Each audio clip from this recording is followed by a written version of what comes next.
Hello, what's up guys, I'm Kyle from KGR, and welcome back to Ask Me Mondays, the very inconsistent series, whether it be AMA, Ask Me Mondays, Q&A, whatever you want to call it. The point is, you ask me questions and I answer them, whether it be a week from now, a month from now, 6 months from now, I don't know. The point is, we're back for now, and if you want to see this series keep going, ask me some good questions and I'll get to it either next week or next month. Realistically, I would love for this to be a weekly series, but I don't know. I mean, the last one I did was like back in August, so we're back. But before I get into the questions, I want to say this. Things have changed so much throughout the series. Camera quality has gotten better. I lost weight since I started. But the thing I most prominently see, the way I view my questions is different every time. Like, I started off with my secondary laptop. And then after that, you just see me go from phone to phone to phone. In very short intervals, too. From the beginning of 2016, I had an iPhone 4. Or an iPhone 4S. I think it was a 4S. Then after that, I got a 5C. I either got one or two of those. I went through 2 iPhone 5S's. And then, like, in 2017, I got an iPhone 6. I went through 2 of those. And I'm about to upgrade to a 6S soon. For those who watched the monthly pickups, I was bitching about my phone taking a shit. It's starting to act okay now. My friend offered me her phone for, like, dirt cheap, so I said, why not? She had a 6S and a 6 and a 6S. There's actually a bit of a difference. It runs a lot smoother. And she got to replace the screen. That's going to cost me, like, 80 bucks, so I'm not looking forward to that. But I'm going to have another phone. But I'm probably going to keep this as a backup in case my phone breaks, because I am not good with phones, apparently. Point is, we're wasting too much time. Let's get into the questions. Will our goddess Fat Kyle make his ultimate return? Well, his and goddess, goddess is a girl, but okay. I'm afraid that one day he might. I pray to God that he doesn't, because I did not like being that big.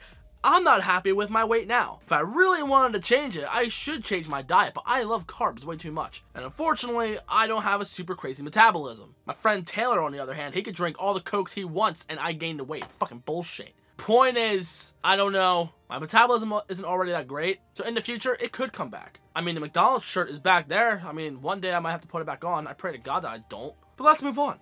Who's your favorite Pokemon trainer? Now, this is something that I've sat down and tried to really think about this. First up, shout out to Pokemon trainer Kayla for finally coming back to YouTube. Second, I don't know who to narrow it down to. I like Ash, because I relate to him. Either people like me or hate me. I like caterpillars. I make friends easy. But most importantly, we are both failures. But I also like the classic Red because he's pretty cool. I know a lot of people like the new Red, but I just like the classic one because, I don't know, it looks more like Ash, maybe? I don't know. But then Gold/Ethan's really cool, too, because he was just an out-of-nowhere trainer and ends up being just as good as Red and actually fights him head-on. It's really awesome. But then there's Lucas from Diamond and Pearl. I mainly just chose him because, like, Pokemon Diamond and Pearl got me back into Pokemon. And I know Kayla does not like Dawn, but if I was a girl, I know Hot Topic used to have Dawn's hat. I would love to rock that hat if I was a girl. I am a dude, so I cannot do that.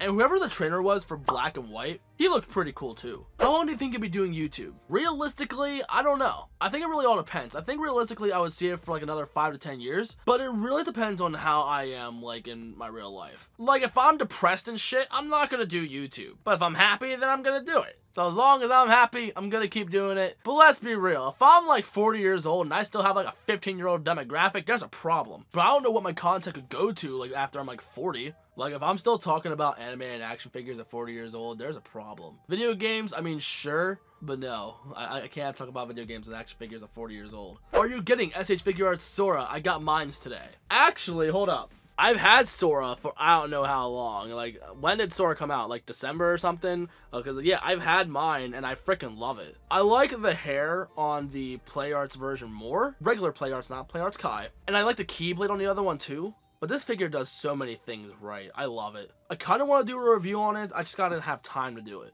But just the other day, I got my King Mickey. And oh my god, he's freaking tiny. Like, look at my hand, okay? Look how big he is compared to my hand. I paid $35 for this figure. Is he worth it? Yeah. He sure is cute. What game means the most to you emotionally and why? Now, again, like with the Pokemon thing, I can't narrow it down to just one. I love Super Mario World because 1, it's one of the best Mario games ever, and 2, it's a game that my brother and I played together a lot when we were kids. And my brother doesn't really play games much anymore, and he and I don't really get along much anymore. Not that we hate each other, it's just that he and I are just 2 different people. We just went our separate ways, kinda, I guess. But that's a game that we played together a lot, and same with the Crash Bandicoot games. My dad and I played Crash Team Racing. My mom and I played Rayman and Crash. And then there's stuff for Nintendo 64 that I would either go to my neighbor's house or my cousin's house to play. So that would be games like Mario 64, Smash Brothers, Pokemon Stadium. My favorite video games are Banjo-Kazooie, Super Mario, and oh fuck! I miss the good old days. I hate being an adult. How do you think your channel will do in 2018? Do you plan to put all your time into YouTube or wind down a bit? I don't know how I'm gonna do in 2018. It'd be really awesome if I can get to 10,000 subs by the end of the year, but realistically, that's not gonna happen. And as of right now, I am trying to do it more consistently. Like, you can see I'm going Monday to Friday trying to upload something, whether it be a stream or me actually making a video. But I have that now because right now at work it's extremely slow, but things are going to pick up again. I'm not going to be able to do as much videos or as much streams, and I'm going to run out of ideas soon. I'm already at that point now. I'm just grinding as much as I can, trying to like get the algorithm to like me again. I don't freaking know. But yeah, I don't know. We'll see what happens, I guess. Eventually I'm going to have to get another job so I can support myself better, so I can save up to get a new place with my girlfriend, hopefully. But we're going to be moving in together like hopefully in like a year and a half or something. My point is I need to come up with money so I can get furniture and other stuff like that. And my 2 jobs I have right now, they're not good enough. And mainly because I just spend a lot of money all the time too. I do have money in savings, but I need to like be more responsible. But I don't make a lot of money to begin with anyways. But when I can get to the point where I can bring hundreds of dollars a week, then hell yeah, like I'll be more than happy to just like get a place. But when I do that, I'm not gonna have as much time to do YouTube. I'm not saying I'm going to quit YouTube when I get another job, but as of right now, I'm able to grind this much only because I have free time. And realistically, it's not paying off at all. But I do YouTube because it's a hobby, not because it's a job. Would you rather have SH Figuarts or Figma? Now, he and I talked about it because that question is just like, well, I have both. But what he really means is, if I could only collect one or the other for some reason, which would I choose? And I think this is a question that I've had before in the past, but I'm going to elaborate on it better, I think. With Figma, it's primarily like anime figures, but you do get Nintendo figures too. Like we've gotten Link, well actually multiple iterations of Link. We've gotten Pit from Kid Icarus. We have multiple forms of Samus from Metroid. We have my Lucy girl from Fire Emblem. And don't get me wrong, they're cool. Oh, and also they have Yugi. Oh my god, I freaking love Figma Yugi. It's probably one of my favorite figures on my shelf. That and the Nendoroid Sonic. Yugi is my favorite Figma of all time. But anyway, back to my point. Even though I like Figma, and you do get good quality figures when you get them, SH Figuarts has a wider branch of characters. Like, we got characters from Mario, Kingdom Hearts, Naruto, and I like those a lot more than I like Sword Art Online.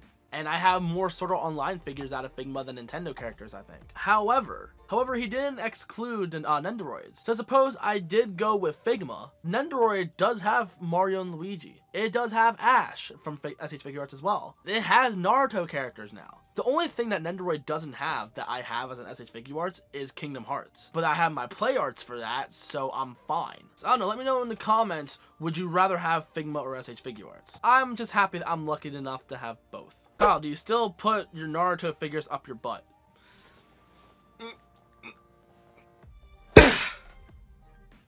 No. And for the final question, which is better, Sonic Mania or all the 16-bit Sonic games? Now here's the thing, I'm not really much of a classic Sonic fan, mainly because I'm bad at them. I honestly just prefer the 3D ones because I have more memories and nostalgia with them. I did grow up with the classic games via Mega Collection and Gems Collection, but I haven't beaten a single classic Sonic game, including Mania. But I've beaten plenty of the 3D ones. But the 3D ones are just my preferred gameplay. But with that said, unfortunately, the classic games are the better ones. But I personally prefer 3D, so if you don't like that, then I'm sorry. But people love Sonic Mania. I don't know what they prefer more, Sonic Mania or 3 Knuckles. There's a 3 Knuckles, you get Super Sonic, Hypersonic, and Super Knuckles, and whatever. Mania just plays so smooth, though. Like, if Christian Whitehead managed to redo 3 Knuckles, then that's probably gonna be the definitive Sonic game ever. But, oh well. I don't know what's gonna happen. Anyway, that's it for this whole Ask Me Mondays thing. Thank you guys for enjoying the video. If you like what you saw, you know what to do. But more importantly, if you want to see this series continue, leave some new questions in the comments, and we'll see how the series goes. If I end up doing another Ask Me Mondays, it's probably going to be about a month from now, because I want to make this more of a monthly series than a weekly series. So you know I don't have that YouTube burnout shit. Anyway, thank you for watching, and if you're new and you like what you saw, you know what to do. In the description, there's stuff like my Twitter, my Instagram, and whatever, so if you want to follow those, that's free, so I don't see why you wouldn't. But thank you guys for the comments. I love doing this series. It's a fun time. And I guess I'm gonna go, so I guess I'll see you on the next one. Peace, peace.